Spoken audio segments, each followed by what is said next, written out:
Vamos a una plaza ahí. Yo trabajo allá. ¿Tú trabajas ahí? Sí.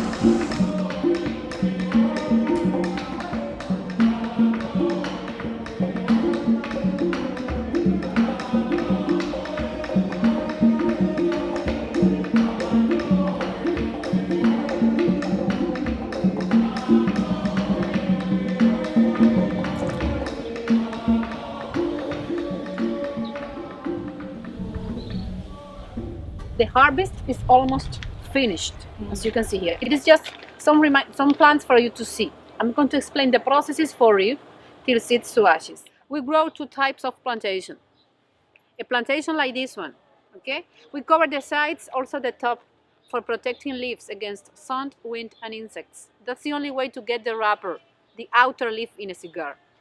And also we grow another type of plantation, the one that is open or sun plantation for getting the filler, the inner leaves in a cigar.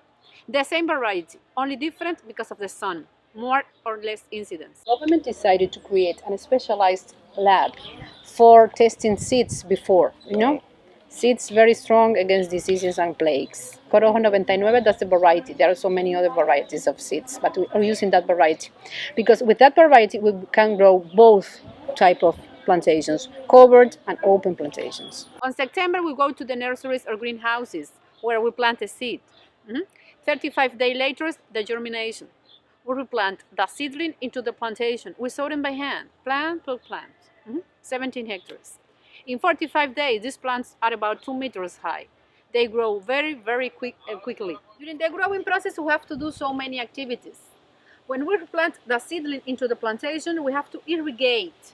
Just once in a week, not too much water is needed. We fertilize. I forgot that before. With organic fertilizers, we use bioproducts, horse manure, and peanut seeds. It's a tradition. We make a kind of compost for fertilizing the soil. Peanuts provides oil. That's great for the elasticity of leaf at the end. We're going to see that in the rolling process. Also, during the growing process, we have to cut the flowers because the flowers take too much energy from the plant. We have to eliminate weeds and we have to tie them up. As you can see here, there are some wires and we have to tie them up to wires. As the plant gets so high, they tend to bend. That's why. Then, in 45 days after the replanted, the harvest begins. We start collecting, first of all, 2 bottom leaves. 7 day 2, 7 day 2, that's the way. We have to wait an interval of 7 days for collecting leaves because only 2 leaves are ready. The apex turns yellow. We notice that they are ready to be collected, older and matured enough. When we finish the harvest, we take leaves into the drying houses for the process of drying and fermentation. In this plantation, we have topsoils. I'm talking about not only the plantation, but also this province, the westernmost province in Cuba, where the best tobacco is grown because of the conditions of the soil. Soils are lixiviated, drains very well. It doesn't keep humidity. Humidity is not good for the plant, too much humidity. Also because of the components of minerals like quartz and iron. Brown soils here, very different, for instance, from Viñales, the municipality nearby. Viñales soils are reddish because of the clay. There is too much clay. They cannot grow this type of plantation. Only in few farms, open plantations, okay? But it's not the same. The best ones in Pinar Del Río, in this province, there is a kind of triangle where the best tobacco is grown. This municipality, San Luis, San Juan y Martínez, and a part of Pinar Del Río. Okay. Then during harvest, we hired workers. It's a season work, from 60 to 80 workers during season. After season, we just keep from 10 to 15 workers for the maintenance of the plantation. There are workers who live nearby, very experienced. Do you have pests? Do you have insects? Yeah. During the growing process, there are some insects and worms that eat leaves. You see some irregular holes here. because of the worms, you know? First of all, we have to check the plantation. If we see some irregular holes, we try to kill them. If there are few, okay? We try to kill them by hand. But if there are too many, we use a substance that we call it tabacina. It's a natural substance. We try also, most of the time, to use bioproducts, okay? Natural pesticides, natural fertilizers, most of the time. Just in cases of plagues, we have to use some kind of pesticides, okay? But thanks God we don't have plague since many years ago. That's the process here in the plantation. This is of drying and fermentation take place. Do you feel the smell? Okay. First of all, when we bring leaves into a drying house, we have to string them with a needle, a thread, and a pole. Everything is done by hand. They're changing the color during the drying process, as you can see. A drying process lasts 50 days. It's natural. Leaves get dry and change the color. At first, green, yellow to brown. During the drying process, we have to control temperature and humidity inside the drying houses. Also, we have to check and rotate leaves because upper leaves are drier, then we have to rotate them. 50 days after, we cut the thread here in the middle of the pole. We gather leaves together, then we tie them up and we make 2 bundles. Then we place bundles in big piles like this one. Big piles of about 1 meter high and 4 meters length. Then we place bundles and we cover it with a kind of coronet like this one. For the second and most important process, it is the fermentation. During the process, the concentration of nicotine is reduced. Leaves get flavor and aroma, undefined color and texture, you know? But we have to control temperature and humidity inside. If temperature gets high, more than 38 degrees, we say that we have tobacco fever. We have to spray water bundle by bundle and change position, up to down, inside to outside, and the other way around. Because a combustion may occur inside, or bottom leaves will get moisture, you know, fungi. 40 days after the fermentation, we have a contract with the government. Because although it is a private property, the process in Cuba is divided into growers and government. Growers grow the plant, drying and fermentation. After that is the government, the one in charge. All the manufacture process belong to the government. Then we sell the 90% of our production to the government, to the selecting houses, where leaves are selected one by one, taking into account different classifications, also quality. Taking into account the quality, we receive the money from the government. Of course, they are harvested better than others, depending on the weather mainly. After this process of selecting, it is very delicate and complex because we have to handle leaves very, very carefully. We go to another process. We strip. It means eliminating the hard veins. We have to eliminate the hard veins in the leaf. For wrapper, the outer leaf completely. We divide leaves into right, left. What do you do with this? You mean with hard veins?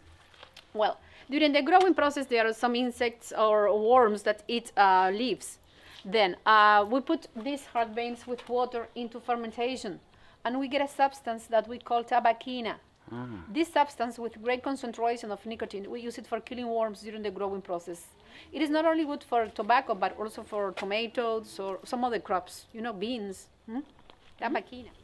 And at the end, we go to the last process, the aging process. Leaf will age in special buildings where temperature and humidity are controlled. Temperature from 15 to 18 degrees and humidity from 60 to 75. There are special buildings where we store leaves. Minimum for wrapper, the outer leaf, 1 year. Minimum for filler, inner leaves, 3 years.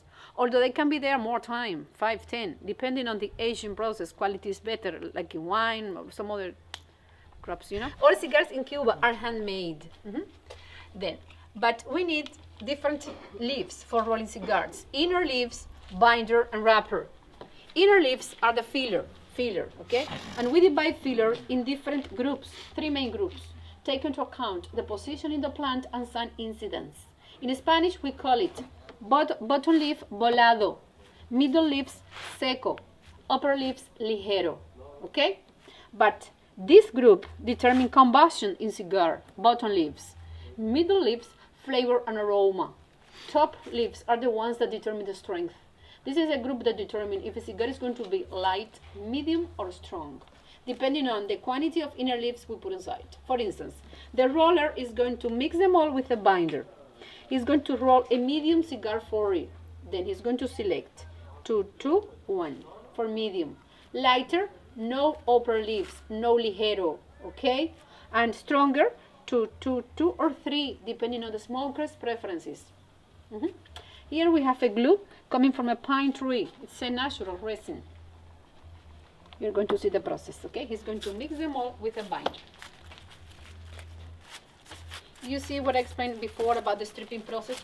For filler, we just eliminate the hardest part, okay? The thickest part of the filler, this part, with our nails. That's why I told you before, it's very delicate and very complex, all the processes. Because we have to handle leaves very carefully. Para atrás, le di una patilla, pero para atrás, se dio con el poste en la cabeza. Pero para adelante, se dio un comentario del...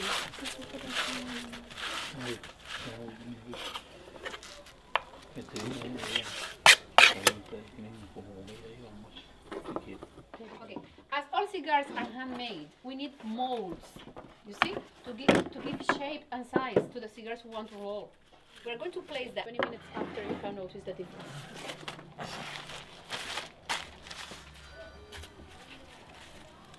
Okay, and now we have the wrapper, the outer leaf. The one you saw there, you see? It's very, very thin, fine, elastic. It is quite safe. Yeah. Ve que es una hoja muy fina, muy suave. Sí. It is just half leaf. Remember what I explained before, we strip, we eliminate the hard veins, and we divide leaves into right, left. But rollers must know if it is right or left at the time of rolling it. Remember what I explained, the same variety, only different because of the sun. Less incidence, more incidence.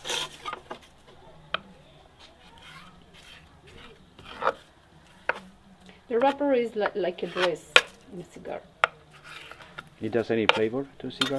Yeah, about 8% of the flavor of a cigar.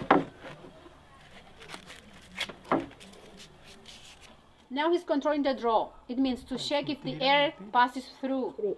In factories, of course, this procedure is done by means of an instrument for controlling the draw.